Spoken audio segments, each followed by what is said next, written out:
Le 25 novembre 2025 à 4h37 du matin, Biouna s'éteint dans une chambre isolée de l'hôpital de Beni-Messous. Celle qui avait fait rire des millions de foyers, celle dont la voix rauque et le regard insolent accompagnaient nos soirées depuis des décennies disparaît dans silence. Pour beaucoup, ce n'est pas seulement une artiste qui s'en va, mais un morceau de mémoire, un fragment de notre propre histoire. En Algérie comme en France, son nom ne laissait personne indifférent. Elle faisait partie du paysage comme un visage qu'on croit connaître, qu'on croit comprendre, et qui pourtant nous échappe au moment où l'on pense l'approcher. Mais alors que toute une nation lui rend hommage, une autre réalité demeure intacte et presque déroutante. Pendant 50 ans de carrière, Biouna n'a jamais livré la moindre information sur ses 4 enfants. Aucun prénom, aucun visage, aucun instant partagé dans la lumière. Une absence totale presque irréelle au cœur d'une vie racontée partout et tout le temps. Plus elle brillait sur les plateaux, plus ce silence prenait du poids. Comment une femme aussi flamboyante, aussi directe, aussi provocatrice, pouvait-elle maintenir un secret aussi absolu ? Pourquoi cette frontière si nette entre la scène et l'intime ? Pourquoi ces 4 enfants n'ont-ils jamais été aperçus ni dans les concerts, ni dans les films, ni même dans les hommages officiels ? Alors les questions se multiplient. Qui étaient-ils vraiment ? Pourquoi n'ont-ils jamais partagé un seul instant public avec leur mère ? Étaient-ils protégés ou tenus à distance ? S'agit-il d'un choix familial, d'un pacte silencieux ou d'une blessure ancienne que personne n'a voulu rouvrir ? Et surtout, pourquoi dans les dernières heures de sa vie, Biouna a-t-elle laissé échapper une phrase que personne n'attendait ? Mes 4 enfants. Ils sauront. Qu'a-t-elle voulu dire ? Que savait-il ?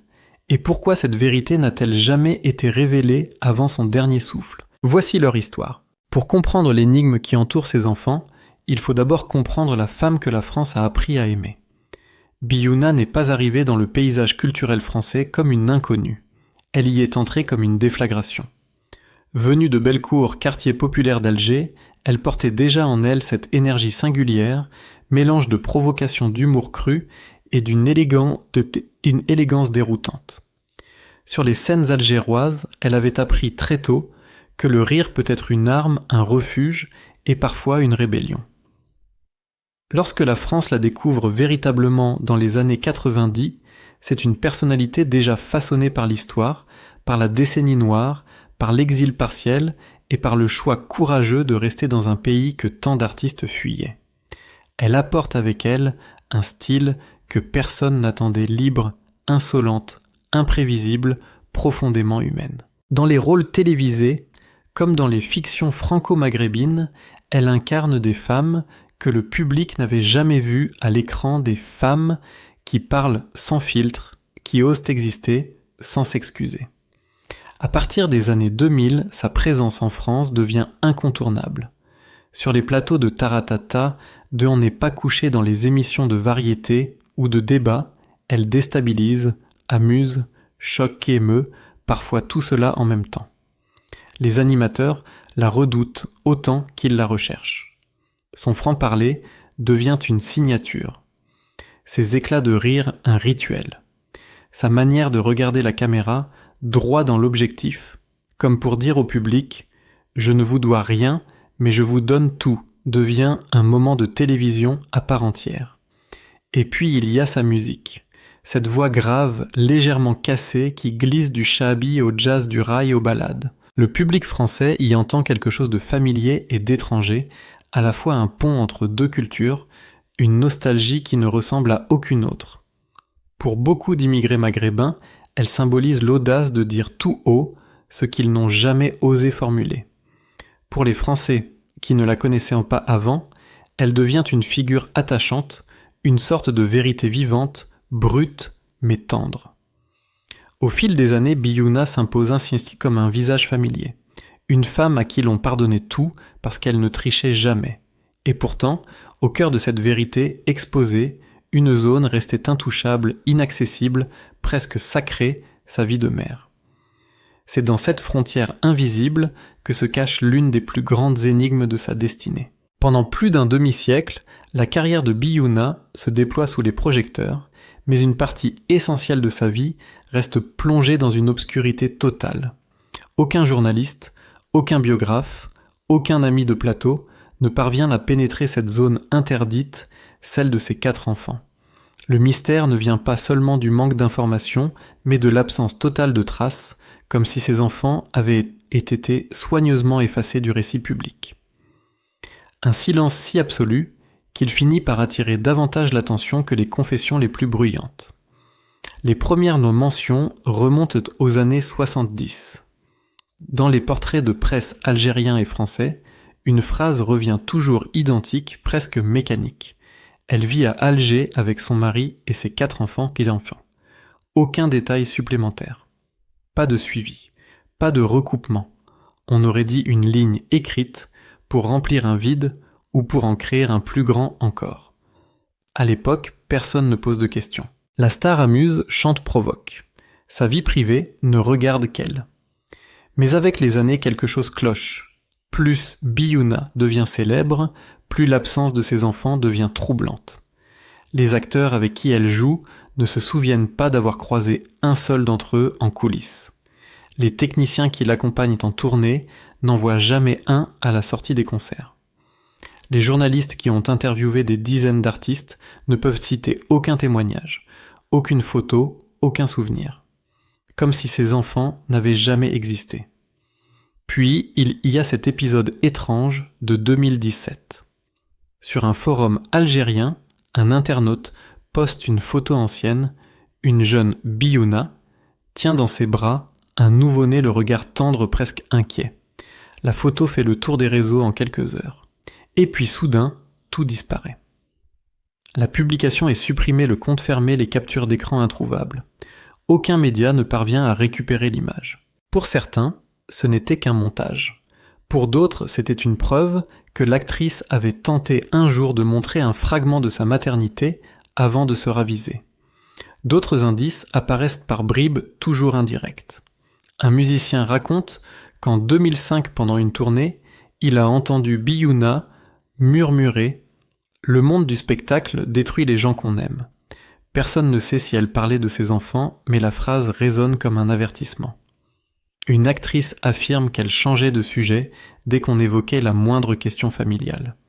Un technicien se souvient d'un moment suspendu pendant un tournage, elle recevait un appel privé, se figeait, baissait la voix, puis reprenait son rôle comme si de rien n'était. Et puis arrive l'épisode qui fait trembler les réseaux sociaux en mars 2025. Une jeune femme publie un message poignant sur Facebook « Je ne sais plus où est ma mère. Aucun appel ne passe. Aidez-moi. » Le message est signé d'un nom que personne ne connaît, mais la rumeur enfle. Serait-ce la fille de Biouna? Pendant 24 heures, tout le pays se met à chercher, à interroger, à douter. Mais le lendemain, le message disparaît sans explication. Plus aucune trace. Plus aucun compte associé. Le silence retombe encore plus lourd qu'avant. Face à cette accumulation de fragments de signes et de disparitions, les hypothèses se multiplient. Certains parlent d'un pacte familial conclu dès le début de sa carrière pour protéger les enfants d'une exposition médiatique potentiellement destructrice. D'autres évoquent des drames étouffés, des conflits jamais résolus, des blessures si profondes qu'elles ont imposé une rupture définitive. Les spécialistes de la culture maghrébine y voient une dimension plus symbolique, une fidélité à une certaine pudeur générationnelle, un respect de la frontière sacrée entre la scène et le foyer. Mais aucun indice concret ne permet de confirmer quoi que ce soit. Le mystère demeure. Et plus le temps passe, plus il devient évident que ce silence n'était pas un oubli, mais une décision.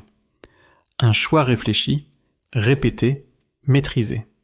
Comme si Biouna avait voulu protéger à tout prix la seule partie d'elle que le monde n'avait pas le droit de toucher. C'est ce choix pourtant qui prendra un sens totalement nouveau dans les derniers mois de sa vie. L'année 2024 marque le début d'un silence que personne ne comprend encore. Peu à peu, Biouna disparaît de tout plateau concert, radio, réseau. Un effacement soudain, presque brutal, qui surprend un public habitué à son énergie, à son franc-parler, à son omniprésence. À Alger, dans son quartier de Belouizdad, des voisins racontent qu'elle sortait moins qu'elle marchait lentement, qu'elle évitait le regard des passants. Certains pensent qu'elle prépare un nouveau projet. D'autres sentent qu'elle s'éloigne.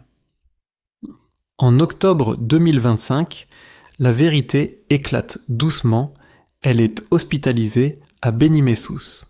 Mais l'information reste verrouillée. Pas de communiqué officiel, pas de photos, pas même une rumeur confirmée. La famille exige une discrétion totale. Le nom de Biyuna n'apparaît pas sur les registres de Kararigat, elle est admise sous un pseudonyme dans une chambre isolée où seuls quelques soignants sont autorisés à entrer. On parle d'une faiblesse générale d'une maladie qui s'est aggravée. Rien de plus. Les soignants décrivent une femme très affaiblie, mais dont le regard restait étonnamment clair. Une infirmière raconte, elle ne parlait presque pas, mais quand elle le faisait, chaque mot semblait peser. Une phrase répétée, dans les derniers jours, intrigue ceux qui l'entendent, « Protégez-les. Ne les nommez jamais. » Personne ne comprend vraiment.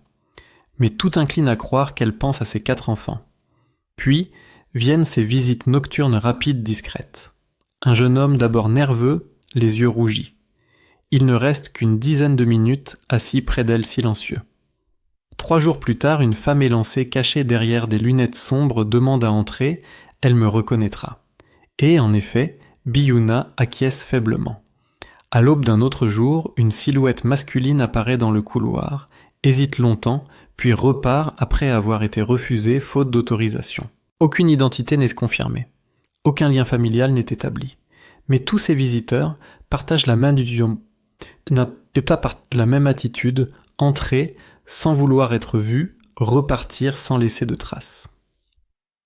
Dans la nuit du 24 au 25 novembre, l'état de Biyuna se dégrade rapidement. Un ami très proche alerté par un appel à court à l'hôpital. Il arrive quelques minutes avant sa mort. Selon lui, elle prononce une phrase qui semble porter le poids de toute une vie. Mes 4 enfants, ils savent. Je les ai tenus loin de la lumière, pas loin de mon cœur. Puis elle ferme les yeux comme si tout avait enfin été dit. Le décès est constaté à 4h37. Le reste se déroule dans une discrétion presque irréelle. Le corps est placé dans un cercueil scellé, sans exposition publique. La famille refuse toute prise d'image, tout rassemblement. Ce n'est qu'en fin de journée que le ministère de la Culture confirme la nouvelle. À ce moment-là, le cortège funéraire est déjà en route vers le cimetière d'El Alia. Les funérailles le lendemain choquent par leur simplicité. Pas de retransmission télévisée, pas de foule, pas de discours officiel. À peine une dizaine de silhouettes noires entourent la tombe. Personne ne sait qui elles sont. Certains pensent reconnaître un proche. D'autres imaginent que les enfants sont peut-être là, mêlés à la petite assemblée, fidèles à la volonté de leur mère exister sans apparaître. Après l'inhumation, une amie intime révèle enfin la vérité que Biyuna n'avait jamais confiée. Publiquement, elle avait choisi le silence pour protéger ses enfants. Non pas par honte, non pas par distance, mais par peur. Peur que ces combats dérangent ceux qui n'avaient pas choisi de les porter. Peur que ces prises de position, ces provocations, ces scandales deviennent un fardeau pour eux. Peur surtout que la lumière féroce du spectacle ne les détruise comme elle l'avait tant vu autour d'elle. Ainsi s'éclaire le mystère qui a traversé 50 ans de carrière. Cette femme qui avait tout donné à la scène avait réservé l'essentiel, sa maternité à l'ombre. Et ce secret, elle ne l'a laissé s'ouvrir que dans l'instant où la lumière s'est éteinte. Aujourd'hui encore, des mois après sa disparition, la figure de Biyuna continue de hanter l'imaginaire collectif. On revoit ses éclats de rire, ses réponses fulgurantes sur les plateaux de télévision, sa manière unique d'occuper l'espace en mêlant provocation et tendresse. Mais derrière cette énergie qui semblait inépuisable, derrière cette femme qui n'avait peur de rien ni de personne, il existait une zone d'ombre que même les projecteurs les plus puissants n'ont jamais pu éclairer celle de ses enfants. Ce silence que beaucoup ont d'abord considéré comme une bizarrerie apparaît désormais pour ce qu'il était réellement, un choix de protection. Une décision d'amour. Une frontière érigée, non pas contre eux, mais pour eux. Biyuna savait que sa liberté choquait, que son audace dérangeait que sa parole pouvait déclencher des tempêtes, et elle refusait que ses éclats atteignent ceux qu'elle aimait le plus profondément. On ne connaîtra probablement jamais leurs noms, leurs visages, ni leurs histoires. On ne saura jamais s'ils étaient présents au cimetière d'Elalia, cachés derrière des lunettes sombres, mêlées à la petite foule silencieuse. Mais on peut imaginer qu'ils ont compris son geste, qu'ils ont accepté d'être les gardiens de ce secret, comme on accepte un héritage qui ne s'explique pas, mais qui se respecte. Biyuna laisse derrière elle un vide étrange, un silence presque aussi fort que sa voix. Un silence qui finalement raconte peut-être mieux que tout le reste qui elle était une femme qui avait choisi de tout donner au public, sauf ce qui comptait le plus. Et si c'était cela sa dernière leçon, que dans un monde où l'on s'expose jusqu'à se perdre, protéger une part de soi, devient un acte de courage, un acte de fidélité, un acte d'amour.